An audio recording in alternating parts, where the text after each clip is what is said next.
All right, we are going to move on and we are going to talk about unit rate. Unit rate is basically slope in real life.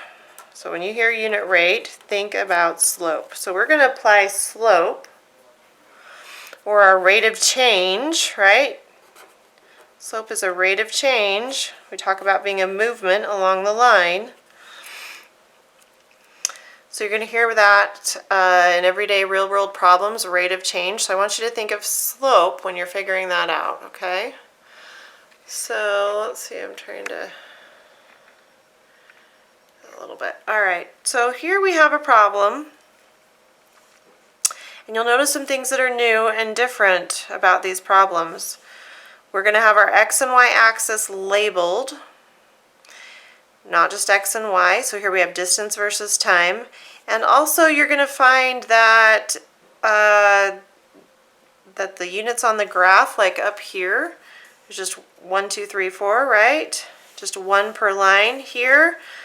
My time in hours is just one unit per line on my graph, but here my distance is 10 units for every line. So just be aware of that. That gets people tricked up sometimes. They're seeing this as 1, 2, 3 when it's really 10, 20, 30. All right, so for this example, we are going to find the distance. Well, it says the distance y in miles that can be covered by a rabbit in x hours can be represented by the equation y equals 35x. Okay, that equation is familiar to us, that format.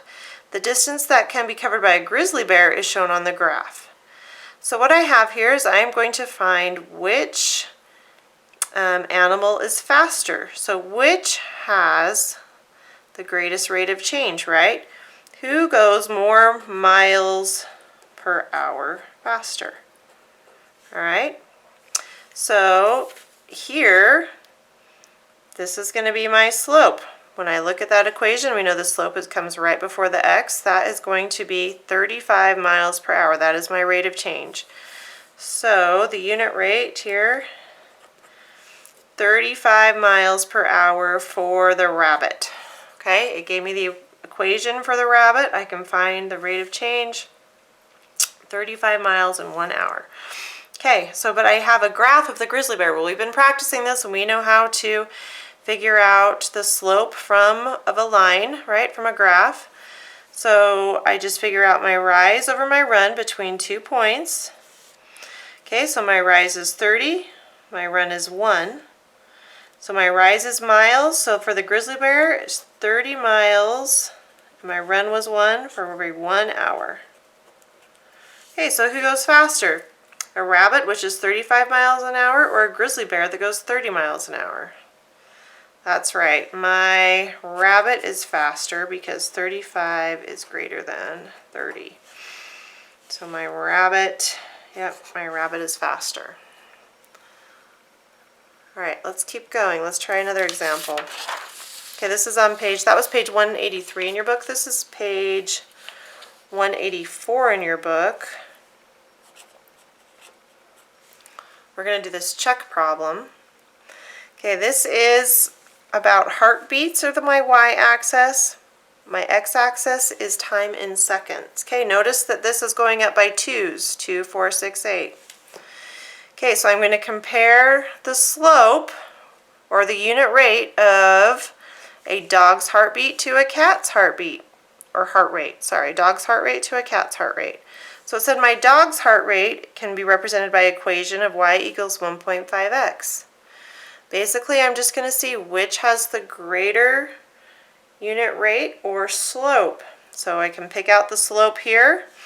So my dog's heart rate is going to be 1.5 heartbeats per second. Okay, so now I just need to see how many heartbeats per second my cat has. I can do that by looking at the slope of this line. So my rise between these 2 points, I'm just going to pick these 2 points down here. Okay, be careful. From 2 to 4, some people will say, oh, that's a rise of 1. Nope. I'm going from 2 to 4, so that is a rise of 2. 2 heartbeats, and then my seconds is 1. So just be careful with that. Notice this, the scale over there on my y-axis. It's not 1, 2, 3, 4. It goes to 0, 2, 4, 6, 8. So my slope of this line is a rise of 2 over a run of 1.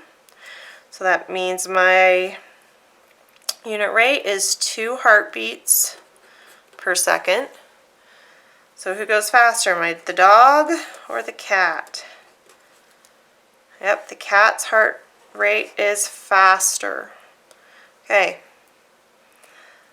So in your assignment today, you're going to be looking at graphs, equations, and you could also be looking at tables. And my last example is we're comparing a table. Have to find the slope from that. All right. So we have a broken computer. Your Chromebook broke. You got to go pay for it to be repaired. So the cost for computer repairs at Computer Access for X hours is shown in the table. Okay, this is the company Computer Access. And Marco Repair charges $23.50 per hour. Well, it's not even in an equation. They just told us that the unit rate for Marco Repair is $23.50. $23.50, so it's dollars per hour. Okay? Dollars per hour. So that is the unit rate for Marco Repairs. Now I need to figure out the unit rate for Computer Access. So how many dollars per hour are they going to charge me? So I'm going to find the rate of change or the slope from this table, and we've done this before. They've already spelled it out here. Between 50 and 75, the change is $25. And 2 to 3, my change in x, this is my change in y, right? My change in x is 1 hour. So my slope is $25 per hour. Okay, so I'm just comparing slope, but in real life we're going to call it unit rate. Okay, $25 per hour is more expensive than $23.50. So who am I going to want to go with? Well, I'm cheap. I'm going to want to go with the cheapest one. So I'm going to go with Marco Repair at $23.50 an hour instead of paying for Computer Access $25 an hour. No. All right. So slope is useful in real life. So in your assignments that you have on this, here we're going to compare the slope of a graph and a table. A graph and some points. We can find the slope of the points. We just create our own table, a graph and an equation. We're going to find the rate of change of each and see, oh, this one says which has the least, which has the greatest. So just kind of watch for these. All right. And then on our next assignment here, it asks for which has the greatest rate of change, which is the slope, and which situation has the smallest rate of change, the slope. State what the rate of change is in both cases. All right, so we just need to let us know out of these three, this equation, this table, and this graph, which has the greatest and least rate of change. So you'll do that for all of those. I will just do one problem here for you. Okay, so for 1, to find the slope, I need to find 2 points. Okay, where does my line cross 2 points? Well, let's see. I'm going to say right here and then right here. So I'm going to find my slope is rise over run. I'm going from 3 up to 6, so I have a rise of 3. I have a run of 1, so my rate of change is 3 over 1. Here my change in y is 2, my change in x is 1, so I have a rate of change of 2 over 1. Which is the greatest rate of change? It is 3 over 1. Easy as that. Okay, so you're going to go in and do that for all of those. Here, I'll do one example, the first problem from this. All right, so this is a representation of the speed of CJ, Holland, and Brandon. So we have a table, an equation, and a graph. So let's find the miles per hour. So we can find our slope, what we're used to looking for between these 2 points. My change in y here equals 13. My change in x equals 2. So my slope for this guy is 13 over 2.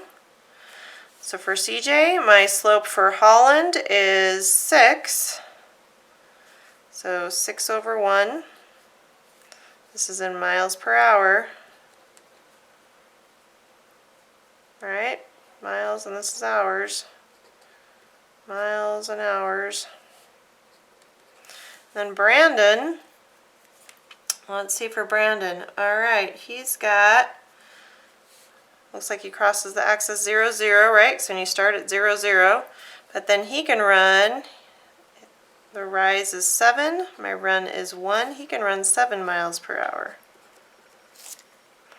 All right, so it's kind of hard to compare this. 13 divided by 2 is going to be 6.5. So I would actually, that's actually going to be, oh, I did not leave a spot to write that, 6.5 miles per hour. So I go 13 divided by 2 is going to be 6.5. So who is the fastest? Brandon is the fastest. I'm just going to do that. The slowest is going to be Holland. Slowest. All right. So that's what we're going to do for those problems. Let Mr. Holter I know if you have any questions on this, and I think you'll do just fine on it. This is just kind of a culmination of everything we've been learning on slope up until now.